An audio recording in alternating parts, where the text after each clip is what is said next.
Stories that stay. अंतिम संदेश।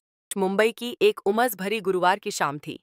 शहर हमेशा की तरह अपनी उफनती रफ्तार में था। गाड़ियों के हॉर्न, चमचमाती लाइटें और भीड़ का अजीब शोर। आरव मेहता ऑफिस से थका हारा अपने घर लौट रहा था। उसकी जिंदगी एक तयशुदा रूटीन बन चुकी थी। ऑफिस, घर, जिम और नींद। न दोस्त, न नजदीकी रिश्तेदार, न कोई हंगामा। लेकिन उस रात जैसे ही उसने मेट्रो में कदम रखा, उसका फोन वाइब्रेट हुआ। अज्ञात नंबर से संदेश। मैं तुम्हारा राज जानता हूं। आज रात 11 बजे सेक्टर 21 के वीरान कारखाने में मिलो। आरव ने भौहें चढ़ाईं। पहले तो उसे लगा कि ये कोई गलत फहमी है, लेकिन जैसे ही वह फोन रखने वाला था, एक और संदेश आया। एक तस्वीर, जिसमें वह खुद अपने ऑफिस डेस्क पर बैठे हुए था। तस्वीर ऐसा कोण से ली गई थी कि आरव के शरीर में सिहरन दौड़ गई। कोई उसे देख रहा था, कोई उसे जानता था। सालों बाद पहली बार आरव का दिल डर से धड़क उठा। रात ठीक 11 बजे आरव सेक्टर 21 के पुराने, जंग लगे कारखाने के बाहर खड़ा था। चारों तरफ सन्नाटा था, बस दूर कहीं कुत्तों के भौंकने की आवाजें गूंज रही थीं। भारी लोहे के दरवाजे चरमराते हुए खुले। हर एक इंद्रिय उसे पलट जाने को कह रही थी, पर जिज्ञासा, अपराध बोध और डर उसे अंदर खींच रहे थे। पीछे से अचानक कदमों की आवाज आई। आरव घबराकर मुड़ा। अंधेरे से एक नकाबपोश व्यक्ति निकला। बिना कोई शब्द कहे उसने एक सीलबंद लिफाफा उसके पैरों के पास फेंक दिया और अंधेरे में गायब हो गया। कांपते हाथों से आरव ने लिफाफा खोला। उसमें एक पंक्ति लिखी थी, उस लड़की को ढूंढो जिसे तुमने भुला दिया। शब्द उसकी छाती पर पत्थर की तरह गिर गए। कौन? कौन सी लड़की? मैंने किसे भुला दिया? अगली सुबह नींद से बेखबर आरव ने मदद लेने का फैसला किया। उसने संपर्क किया समीर देशमुख से, एक सख्त और तेज तर्रार निजी जासूस, जिसे भूतकाल में खोदे बिना चैन नहीं आता था। समीर के सामने बैठा आरव घबराहट में अपनी उंगलियां मरोड़ रहा था। मुझे किसी को ढूंढना है, पर मुझे नहीं पता किसे, आरव ने कबूल किया। समीर ने बिना सवाल किए सिर हिलाया। जो भी याद आता है बताओ, चाहे वह कितना भी मामूली क्यों न लगे।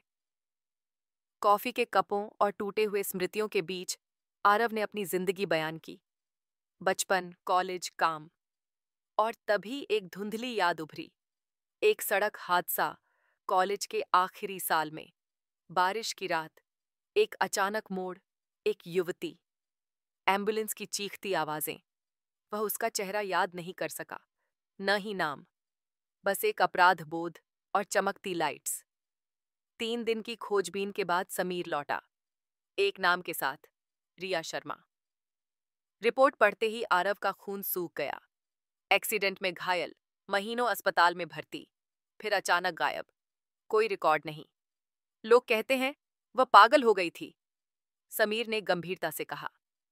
परिवार ने उसे किसी प्राइवेट संस्था में भेज दिया। फिर कुछ नहीं। सारी कड़ियां एक पुराने, वीरान अस्पताल की तरफ ले गईं। शहर की सीमाओं पर एक जर्जर इमारत, टूटी खिड़कियां, फटी दीवारें, सड़ांध मारती हवा, हर कदम पर गूंजती आवाजें, जैसे अतीत के भूत उन्हें घूर रहे हों।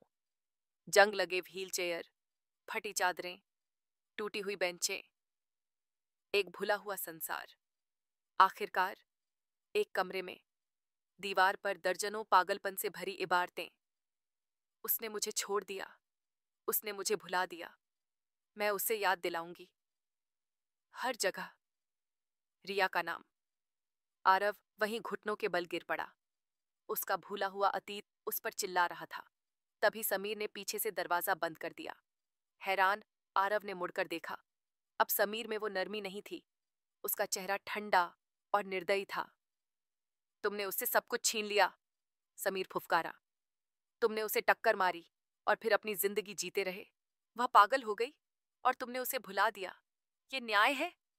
आरव पीछे हटता रहा। समीर ने सच्चाई उगली। रिया ने शारीरिक रूप से तो जख्मों से उबर लिया था, लेकिन दिमागी तौर पर बिखर चुकी थी। उसने अपने आखिरी साल हर दिन आरव की जासूसी में बिताए।